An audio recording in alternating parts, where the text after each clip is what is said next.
Now, 7 years after redemption, Boyka Undisputed opens with our hero reflecting on his past sins in the locker room after a heavy exercise. I have sinned against both man and God.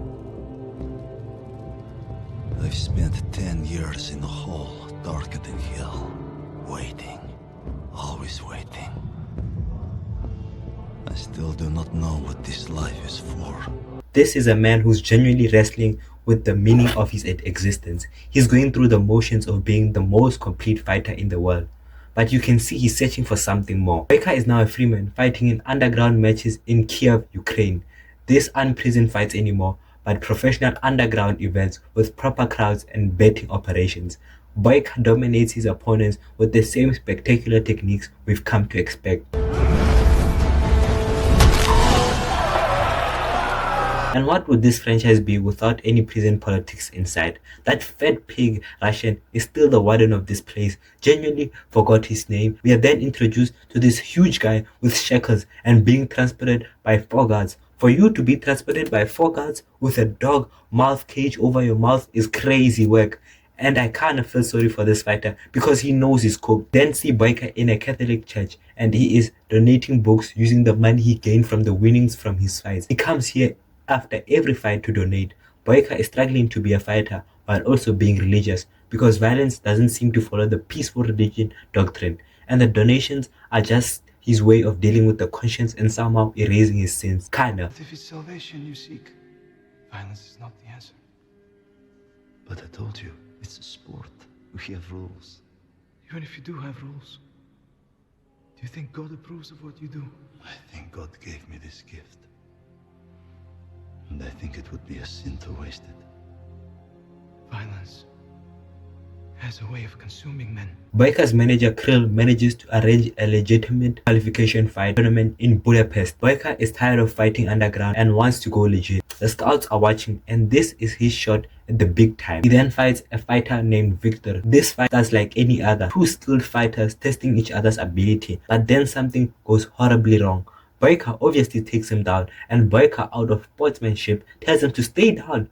But what did he do? He's dumbass. He gets right up. Boyka is forced to end it. The scouts then invite him to the tournament, and if he wins, he might go to the big leagues. Boyka finds out that the fighter he defeated is in serious condition. What should have been Boyka's moment of victory became his worst nightmare. Boyka then asks his manager what happened, and the manager seems to dismiss this because he won. Why worry? When Krill delivers the news that he's dead, you can see Boyka's world crumble. Krill says it's just an accident, but Krill doesn't have blood on his hand, so it's much easier for him to cope with and say compared to Boyka. Boyka asks for the fighter stuff, which Krill gives. He finds personal items, photos, letters, evidence that this wasn't just another fighter, but a husband, a human being with people who loved him. Despite being a wanted man in Russia, Boyka decides to cross the border to find Victor's wife. And I'm genuinely left asking, if you're wanted in Russia, then how are you going to go legit? Genuine question. But either way, we then see the funeral of the fighter and we see the wife and children. We are then introduced to this guy that looks like he has power.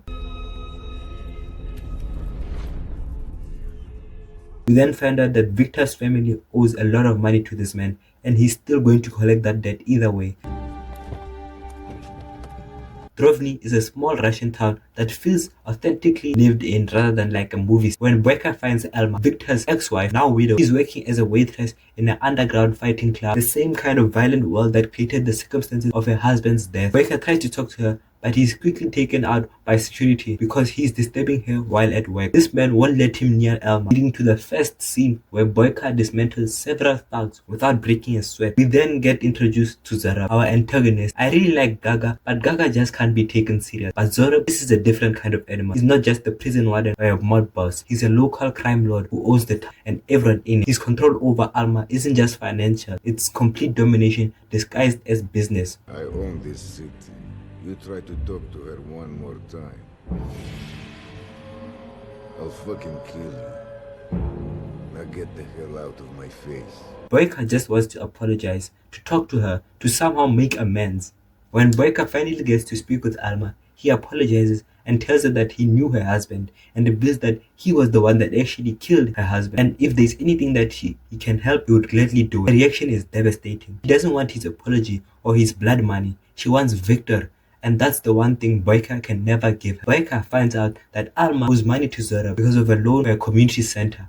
Victor and Alma weren't just victims, they were trying to do something positive for their community, to give local children an alternative to crime and violence. Their debt to Zorab, the direct result trying to make their world better. Boyka then goes to meet Zorab and negotiates a deal where he will have 3 fights and then he must defeat his champion.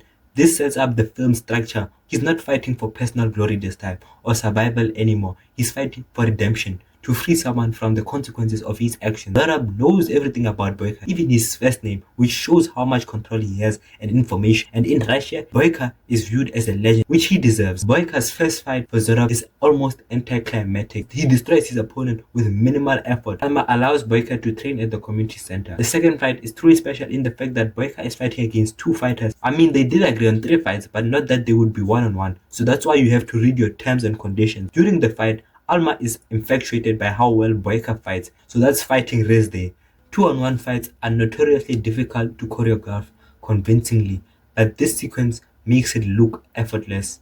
Boyka adapts his strategy to handle multiple opponents, ultimately finishing both brothers simultaneously. We then see Zorab bribing the police chief and asking that a special fighter be released from prison to fight against Boyka for the 3rd fight. The chief says it's impossible because he's very dangerous, and the last time he did this, he almost got fired. But you know that money makes the whole world turn, so Zorab gives him more money and a bonus capture of Yuri Boyka. After the fight, Boyka's back got blown out. Pause. And Alma tends to Boyka's wounds by rubbing an ointment which she got from her grandmother. This shows that she finally accepted that Boyka deleted his husband, but not forgiveness yet. We then get a scene where we see that Zorab might want Alma for more than just business. He gets jealous that Boyka spends way too much time at the community center and that Alma might be developing his feelings for Boyka instead of hatred. Won't you? How dare you? You know how much I love Victor. I want you to leave right now. Please, let go of me. He's not allowed here. I'll fucking kill him if you let him back in. The final fight against Igor, Zorab's champion, is more personal than previous matches. Igor proves to be very tough and targets Boyka's injured back, and we have seen this before, because what happens when you target Boyka's injured parts? Pause. Boyka becomes very serious. When Boyka defeats him, Alma sees the glimmer of hope to be free. But you know the antagonist has to pull off one final stunt. We had the deal. Yes. The deal was 3 fights and you have to beat my champion. What does that fucking look like to you? Who, this guy? He's not my champion. He was your 3rd fight. Now you have to defeat my champion. This is fucking bullshit. Sometimes I think Boyka has ears but can't listen, because Zorab clearly said 3 fights and then you have to win against his champion. He didn't necessarily mean that Igor is his champion. This is total blindside for Boyka, because Boyka still has to attend the tournament in Budapest. Are you already at the bus station? I cannot leave yet. Are you crazy? But I guess he has to finish the fight as soon as possible to catch the bus. Then introduced to Koshmar. They call him the Nightmare. Remember the guy that we saw earlier with the mask? Yeah. I mean, even Boyka hasn't encountered this. The corruption involved in getting him out of prison shows how far Zorab's influence extends. The final fight against Koshmar is brutal and desperate. This opponent is bigger, stronger, and doesn't seem to feel any pain. Boyka's back is being packed up. Boyka has to dig deeper than he ever has, but we know he has the potential.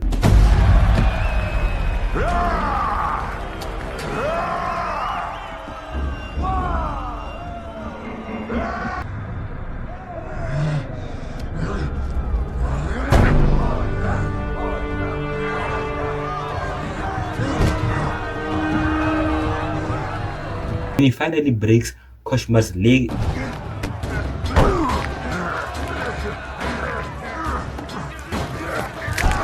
and arm, it's through superior skill and unbreakable will. My boy Boyka always wins.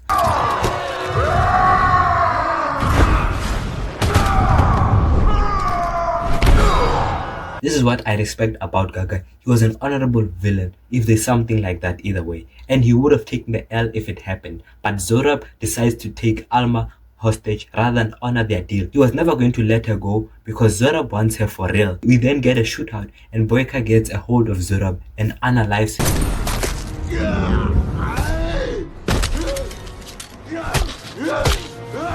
I needed to ask you for your forgiveness. He's not asking for absolution to make himself feel better. He needs to know that his actions have meant something, that his sacrifice has value. Boyka then gets arrested and returns to prison, which seems like a defeat, but it's actually the completion of his redemption. He chosen to do the right thing, regardless of personal consequences. Boyka is finally back where we found him, Kronia prison. 6 months has passed and Alma comes to visit him in prison. She finally chooses to forgive him. And because I want you to know that